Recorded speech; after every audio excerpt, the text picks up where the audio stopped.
제임스 웹 우주 망원경으로 바라본 신비한 우주의 세계로 가보겠습니다. 스마트폰으로 영상을 보고 계신다면 영상 우측 상단의 톱니바퀴 모양 버튼을 누르고 화질을 누르고 고급으로 들어가서 2160p를 누르면 4K 초고화질로 이 영상을 볼 수 있습니다. PC로 영상을 보신다면 영상 우측 하단의 톱니바퀴 모양 버튼을 누르고 화질을 누르고 2160p를 누르면 됩니다. 지구로부터 약 3천만 광년 떨어진 메시의 104 은하입니다. 제임스 웹 우주 망원경의 중적외선 촬영본입니다. 이 은하는 마치 멕시코의 전통 모자인 솜브레로를 닮았다 해서 솜브레로 은하라고 부르기도 합니다. 은하 주변에 보이는 얼룩덜룩한 점들은 이보다 훨씬 더 먼 곳에 존재하는 다른 은하들입니다. 솜브레로 은하의 가장 두드러진 특징은 밝은 중앙 팽대부와 은하를 둘러싸고 있는 어두운 먼지띠인데요.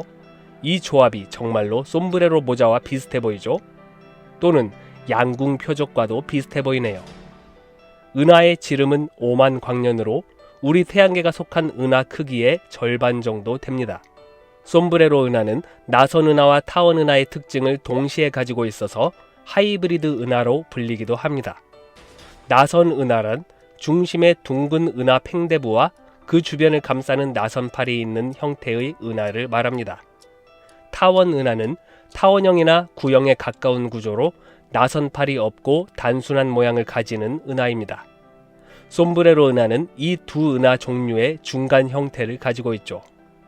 마치 타원 은하처럼 은하 중심부가 부풀어 오른 형태인데 나선팔도 가지고 있는 독특한 형태입니다.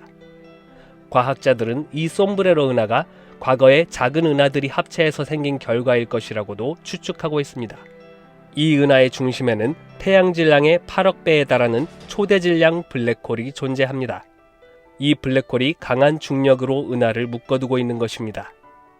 이 블랙홀 덕분에 솜브레로 은하가 이렇게 완벽한 구조를 유지할 수 있다고 추정됩니다. 은하의 내부는 매끄러운 원반 모양으로 보이는데 외부는 덩어리진 가스와 먼지로 인해 고리처럼 보입니다.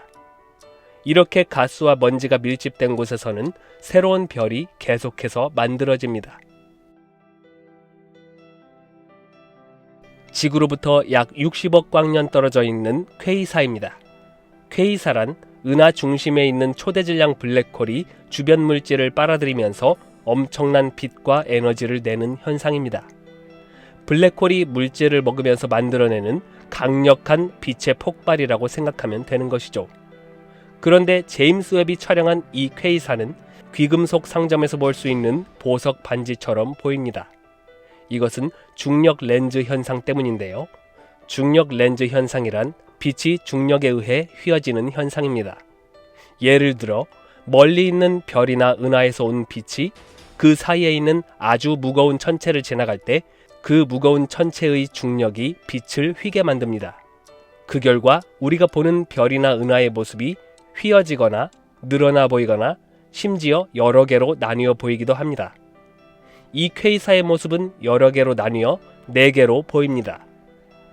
희미한 파란색 고리는 퀘이사를 보유한 은하의 모습이 중력 렌즈 현상으로 인해 뒤틀린 것이고 이 밝은 4개의 점들은 그 은하의 중심에 위치한 퀘이사의 모습입니다. 고리 가운데의 파란색 점은 우리와 퀘이사의 사이에 위치하여 중력 렌즈 현상을 일으키는 타원 은하입니다. 이 퀘이사에 대해 연구한 결과 그 중심에 있는 초대질량 블랙홀이 광속의 50% 이상으로 빠르게 회전하는 것으로 보였고 이 블랙홀은 다른 블랙홀과 병합하는 과정을 통해 성장했을 것이라고 추정되었습니다. 모래시계처럼 생긴 아주 흥미로운 것이 촬영되었습니다.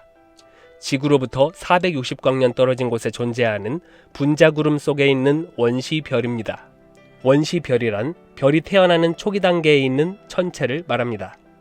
원시별은 거대한 가스와 먼지 구름이 중력에 의해 수축하면서 형성됩니다. 이것이 시간이 지나면서 중심부 온도가 높아져 핵융합이 시작되면 우리 태양 같은 항성이 되는 것이죠. 다시 말해 이 광경은 별이 태어나기 직전의 상태인 것입니다.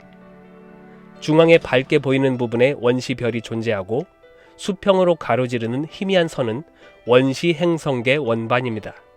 원시 행성계 원반이란 별이 형성되는 과정에서 생기는 가스와 먼지로 이루어진 회전하는 원반 모양 구조입니다. 이 원반에서 행성과 위성이 만들어지고 결국 우리 태양계 같은 행성계가 탄생하는 것이죠. 그런데 이렇게 모래시계 모양의 구조가 생기는 이유는 무엇일까요? 이것은 원시별이 회전하면서 가스와 먼지를 강하게 방출하고 있기 때문입니다. 오랜 세월 후에 이 가스와 먼지들은 별과 행성 형성 과정에서 대부분 흡수되고 사라질 것입니다. 지구로부터 약 6,500광년 떨어진 개성운입니다. 이 성운은 거대한 별이 폭발하면서 만들어진 초신성 잔해입니다.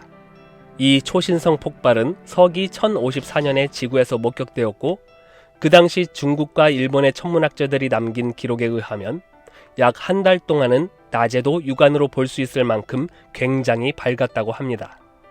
이후로도 2년 동안은 밤하늘에서 육안 관측이 가능할 정도였죠. 약 700년이 지난 후 1731년에 영국의 천문학자 존 베비스가 최초로 이 성운을 망원경으로 관측했고 이후로 약 300년 동안 인류는 이 개성운을 통해 초신성 폭발 후 시간이 지나면서 변화하는 과정을 생생하게 보고 있습니다. 현재 우리가 보는 이 개성운은 폭발한 지 약 1000년이 지난 모습을 보고 있는 것이죠. 그런데 이름이 왜 개성운일까요? 천문학자 윌리엄 파슨스가 이 성운을 관찰했을 때 성운의 실루엣이 개다리처럼 보였기 때문입니다. 물론 오늘날의 망원경으로 보면 그렇게 개 같지는 않지만 이름은 그대로 남았죠. 이 성운의 크기는 약 11광년에 달하고 매초 1500km의 속도로 계속해서 팽창하고 있습니다. 그리고 성운 한가운데는 펄사가 있습니다. 펄사란 초신성 폭발 이후 남은 별의 핵인데요. 초고속으로 회전하면서 강력한 전파와 X선을 방출하는 천체입니다. 이 성운의 펄사는 초당 약 30회 회전하면서 엄청난 에너지를 뿜어냅니다. 지금까지 발견된 가장 먼 은하의 모습입니다. 이 은하는 너무 멀어서 이곳에서 출발한 빛이 우리 눈에 도달하기까지 엄청난 세월이 걸립니다. 이 은하는 약 138억 년 전, 빅뱅이 일어난 지 약 2억 9천만 년 후에 존재했던 것으로 추정됩니다. 즉, 우리가 보고 있는 이 은하는 우주가 갓 태어난 우주 초기의 모습을 보여주는 셈이죠. 이 은하의 이름이 좀 복잡하죠. 여기서 Z14는 이 은하가 얼마나 먼지를 나타내는 적색편이 값입니다. 적색편이란 천체가 멀어지면서 그 빛의 파장이 길어지고 붉은색으로 변하는 현상입니다. 이는 우주의 끝없는 팽창으로 인해 빛의 파장이 늘어나는 효과로 아주 먼 은하나 별에서 나타나는 현상입니다. 적색편이 값이 클수록 더 멀고 오래된 은하라는 뜻인데요. G14라는 값은 이 은하가 빛을 내보낸 시점이 우주 나이의 2%도 되지 않을 때라는 걸 뜻합니다. 다시 말해 이 은하는 우주의 유아기 시절을 기록한 산 증인인 셈이죠. 그렇다면 이렇게 우주 초기에 형성된 은하는 어떤 모습이어야 할까요?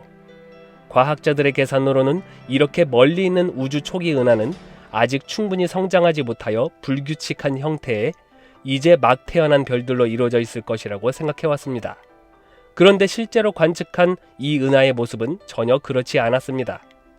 은하의 크기는 지름이 약 1600광년으로 추정되었는데 지름이 10만 광년인 우리 은하에 비해 매우 작은 규모지만 우주 초기에 형성된 은하로서는 굉장히 큰 편입니다. 그리고 이 은하를 분석한 결과 산소의 존재를 감지했는데요. 산소는 주로 별의 핵융합 과정에서 생성되고 이러한 무거운 원소가 존재한다는 것은 이 은하가 관찰된 시점 이전에 이미 여러 세대의 거대한 별들이 이미 형성되었고 죽었다는 것을 나타냅니다.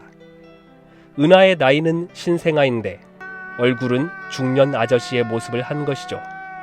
우주 탄생 초기에 어떻게 이렇게 거대하고 성숙된 은하가 만들어진 것일까요? 지구로부터 약 28,000광년 떨어진 구상성단입니다.